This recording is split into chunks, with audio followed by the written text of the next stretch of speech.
Thrust required fine பண்ணோன்னா first ஃபார்மில் வந்து ஸ்டெடி லெவல் ஃப்ளைட் கண்டிஷன் நமக்கு தெரியும். எஸ்எல்எஃப் கண்டிஷன் அது lift is equal to weight, thrust is equal to drag. இப்போ த்ரஸ்ட்டு கண்டுபிடிக்கணும்னா த்ரஸ்ட் இஸ் ஈக்குவல் டு ட்ராகா. இப்போ நான் என்ன பண்ண போகிறேன்னா இந்த side multiply and divide by W இப்போ டிவைட் பண்ணுறேன். அப்போது த்ரஸ்ட் இஸ் ஈக்குவல் டு நமக்கு ஆல்ரெடி டபிள்யூ தெரியும். அப்போ இந்த டி வந்து இன்வெர்ஸில் போயிடும். அப்போது இன்வெர்ஸில் போச்சுன்னா W is equal to W by டின்னு ஆகிடும். அப்போது நமக்கு ஆல்ரெடி தெரியும் L is equal to W. அப்போது வந்து W is equal to L by D. நம்ம இதை எப்படி எழுதலாம்னா W is equal to CL by சிடினும் எழுதிக்கலாம். நமக்கு ஆல்ரெடி ட்ராக் போலார் ஃபார்முலா தெரியும். நான் ஈஸியாக சொல்லணும்னா lift is equal to CL QS. அப்போ வந்து W is equal to D is equal to CD QS. இப்போது டி வந்து டோட்டல் ட்ராக், நமக்கு சிடியோட வேல்யூ தான் வந்து போலார் ட்ராகில் வந்து போட்டிருப்போம். CD is equal to CD not plus KCL ஸ்கொயருன்ட்டு. இதை எடுத்துகிட்டு போயிட்டு இதில் சப்ஸ்டியூட் பண்ணால் D is equal to CD not plus KCL square QS. நமக்கு சிஎலோட வேல்யூ இந்த இதை எடுத்து போட்டுக்கலாம். கியூவோட வேல்யூ நமக்கு என்ன தெரியும் 1/2 ρv ஸ்கொயர். சிஎல்லோட வேல்யூ என்னது எல்லு. நமக்கு இங்கே எல்லு தேவையில்ல. எல் இஸ் ஈக்குவல் டு டபிள்யூவா. அப்போ எல் வந்து டபிள்யூன்னு போட்டுக்கலாம். அப்போ டபிள்யூ டிவைடட் பை கியூ வந்து நமக்கு என்னது 1/2 ρv ஸ்கொயரா. அப்போ இந்த 1/2 ρv ஸ்கொயரு எஸ் வரும். இந்த 2 வந்து மேலே போயிடும். அப்போது 2 மேலே போயிடுச்சுன்னா ρv ஸ்கொயர் எஸ். அப்போ 2w ρv ஸ்கொயர் எஸ்ன்னு இருக்கும். இப்போ இது வந்து எடுத்துகிட்டு போய் சப்ஸ்டியூட் பண்ண போகிறோம் நமக்கு. அப்போ T is equal to CD not QS. இந்த கியூஎஸ்ஸை உள்ள மல்டிபிள் பண்ணிடுறேன். CD not QS K CL square வந்து 4w rho square we power 4s. அந்த கியூஎஸோட வேல்யூ வந்து 1/2 ρv ஸ்கொயரா எஸ். இதுக்கு ஒரு இது கேன்சல் ஆகிடும். 4க்கு இது கேன்சல் ஆகிடுச்சுன்னா இங்கே 2 இருக்கும். S cancel.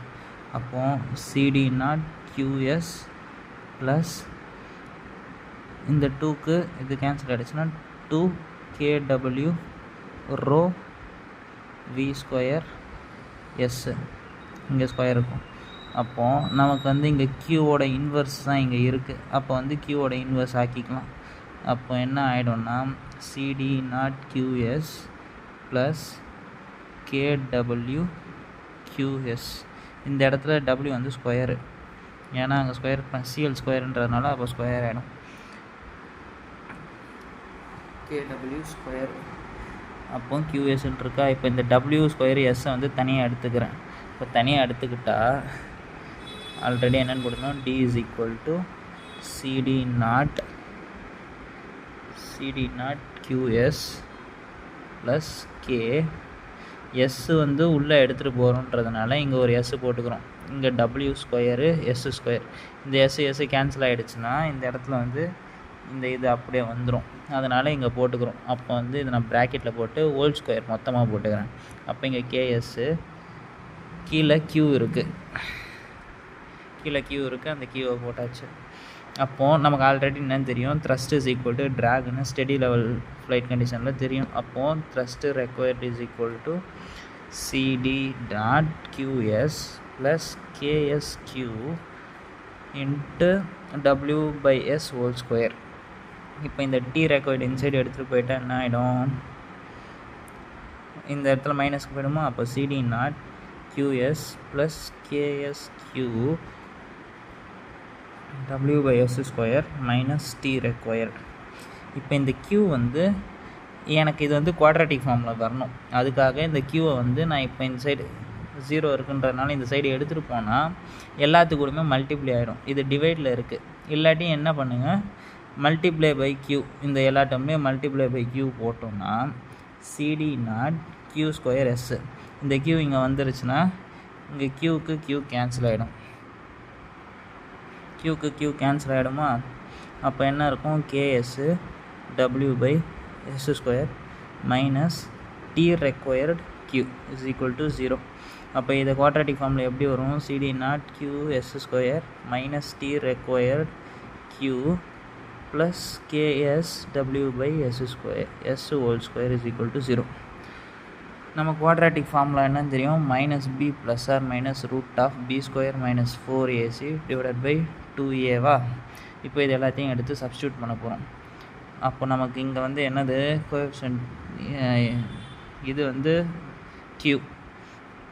q is equal to b-ஆ, அப்போ மைனஸ் பி மைனஸ் ப்ளஸ்ஸு, அப்போ t required plus or minus t required square minus 4ac cd naught s இருக்கா, அப்போ 4 cd naught s, இங்கே ஒரு ks w by s square divided by 2 cd naught s.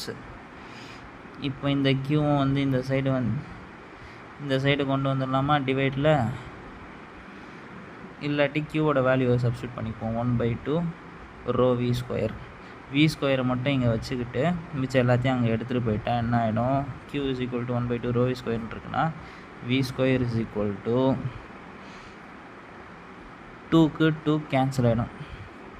2க்கு 2 cancel ஆகிடுமா? அப்போ 2 இங்கே வந்துருச்சுன்னா வந்து ரோ டிவைடுக்கு வந்துடும். அப்போ மேலே அப்படியே இருக்கும் t required plus or minus root of t square required minus 4 cd naught s square k w by s whole square divided by cd naught rho s. இந்த ஸ்கொயர் இன்சைடு வந்துச்சுன்னா v is equal to root of, இதை அப்படியே எடுத்து போட்டுடலாம்.